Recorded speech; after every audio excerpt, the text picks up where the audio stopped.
Class 8th हमारी unit है 11 understanding quadrilaterals. ठीक है, आज हम इसका इंट्रोडक्शन पार्ट करेंगे। तो बेसिक टर्म्स पहले पता होनी चाहिए, क्वाड्रिलेटरल पर तो हम बाद में जाएंगे। सबसे पहले बेसिक हम करेंगे कि प्लेन सरफेस क्या होता है। Plane surface do you no?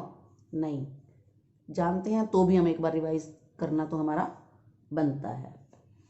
In mathematics a plane is a flat two-dimensional surface that extends infinitely far, जिसको हम चारों तरफ से बढ़ा सकते हैं। जैसे मान लो मेरे पास ये पड़ा है बोर्ड, तो ये भी एक प्लेन है। अब यहाँ तो आपको दिख रहा है कि मेजरमेंट एक लिमिटेड है, लेकिन प्लेन ऐसा है जिसको हम चारों तरफ से कहीं से भी हम इसको एक्सटेंड कर सकते हैं। ठीक है, example A page of notebook, the top of A desk और बोर्ड, ये सारे प्लेन सरफेस में आते हैं। एक्सटेंड्स बढ़ा सकते हैं इनफाइनेटली फॉर, हर तरफ से, चारों तरफ से इसको हम बढ़ा सकते हैं। उसके बाद आता है कर्व। कर्व क्या होता है? A plane figure formed by joining a number of points. एक नंबर ऑफ पॉइंट्स हैं जिसको हम ज्वाइन करते हैं without lifting a pencil from the paper. Paper से पेंसिल नहीं हटाना। And without retracing any portion of the drawing other than single point is called a curve. जैसे मान लो ये एक यहाँ पर बहुत सारे पॉइंट्स है और इसको मैंने ऐसे ऐसे ऐसे ऐसे सीधा पेंसिल से ऐसे ज्वाइन कर दिया, तो ये कर्व होता है। ठीक है, in general the word curve means which is not straight, जिसका जो स्ट्रेट नहीं होता आमतौर पर हम कर्व उसको कहते हैं। But in mathematics A curve can be straight line also. जो कर्व है वो स्ट्रेट भी हो सकता है। For example this is open curve, ये कर्व है। ठीक है, और ये लाइन वाला कर्व है, ये भी कर्व है, ये भी कर्व है। ओपन जो खुले हैं। उसके बाद है क्लोज्ड कर्व, ये भी कर्व है बट ये क्लोज है, बाहर निकलने का कोई रास्ता नहीं है। उसके बाद आती है बारी पॉलीगन्स। पॉलीगन्स क्या होता है?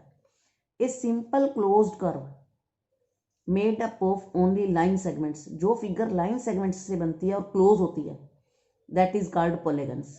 फॉर एग्जाम्पल देखो, ये एक पॉलीगन है, ये पॉलीगन है, ये पॉलीगन है।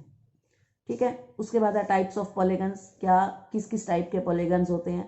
Polygons can be classified according to the number of sides. Number of sides के अकॉर्डिंग उसको क्लासीफाई किया गया, उनको नाम दिया गया। A figure having 3 sides is a triangle. जिस फिगर की 3 साइड्स होंगी उसको उन्होंने नाम दे दिया ट्राइंगल, भाई ये ट्राइंगल है। A figure having 4 sides is called quadrilateral. A figure having 5 sides is called pentagon. Figure having 6 sides is called hexagon. 7 sides heptagon. Having 8 sides octagon. Having 9 sides nonagon.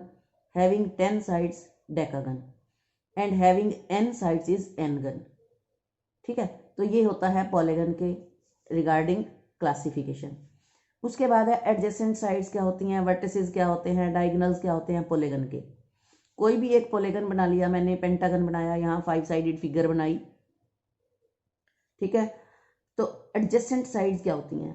Any 2 sides with a common end point are called adjacent sides. Common end point, जैसे मान लो ए है, ए common end point हो गया, तो ए से एक A B और एक ए ई, जो ये हैं ये एडजेसेंट साइड्स कहलाएंगी।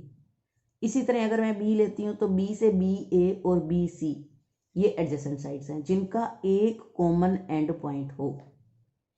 उसके बाद है the end points of the same side of a polygon are known as adjacent vertices.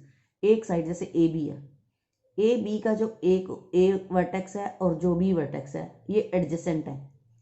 सी बहुत दूर पड़ा है, जो बिल्कुल बराबर लाइनवार चलते हुए एक हम सिमेट्री में चलते रहते हैं। ए के साथ इधर वाला भी एडजेसेंट है ए ई, और ए के साथ अगर मैं ए ई की बात करती हूँ, ए ई एक लाइन सेगमेंट है, तो ए और ई दोनों एडजेसेंट वर्टिसेस होंगे। ठीक है, उसके बाद है diagonal. A diagonal is a line segment connecting two non consecutive vertices of a polygon. जो नॉन कंसेक्टिव हो, जैसे ए और बी तो कंसेक्टिव हो गया, एडजेसेंट हो गया, लगातार हो गए। अगर हम ए के साथ बी को छोड़ के सी पे आ जाते हैं, तो ए सी जो डॉटेड लाइन है, this is called the diagonal. इसी तरह बी सी डी में बी के बाद मैं सी को छोड़ देती हूँ, डी, बी और डी को मिला देती हूँ, तो ये डायगोनल बन गया।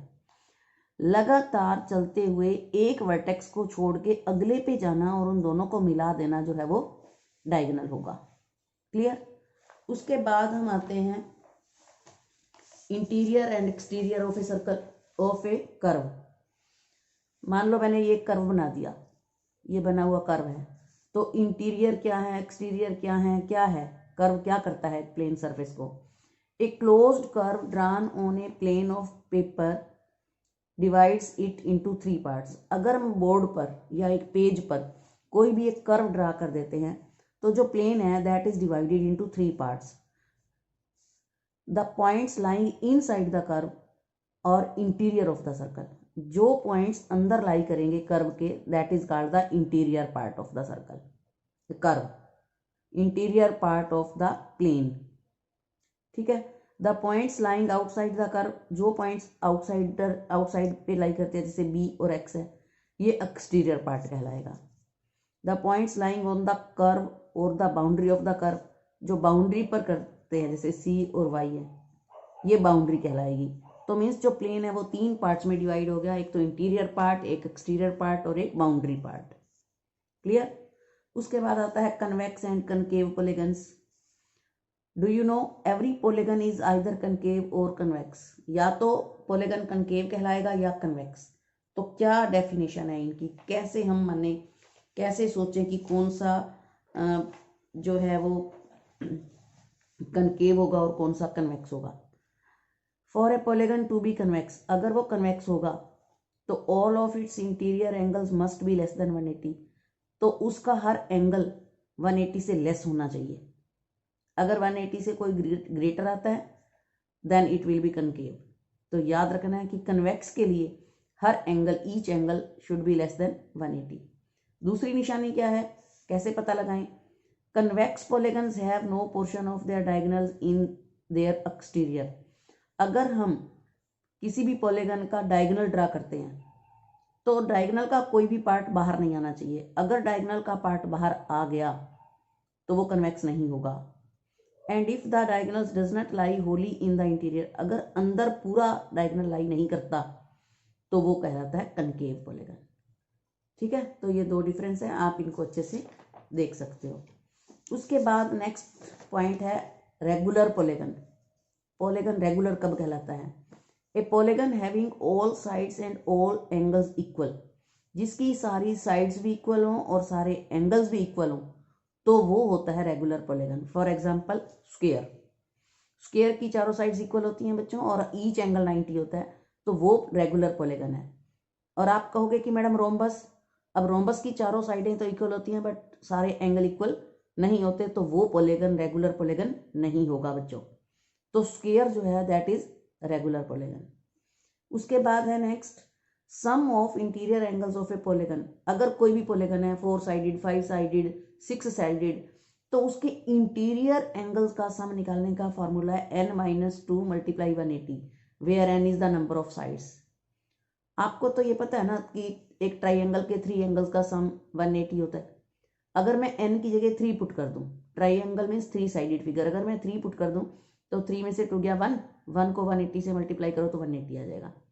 आपको क्वाड्रिलेटरल के 4 एंगल्स का भी सम पता है 360, अगर मैं यहाँ 4 पुट कर दूं तो 4 में से 2 गया 2, 2 को 180 से मल्टीप्लाई करो तो 360।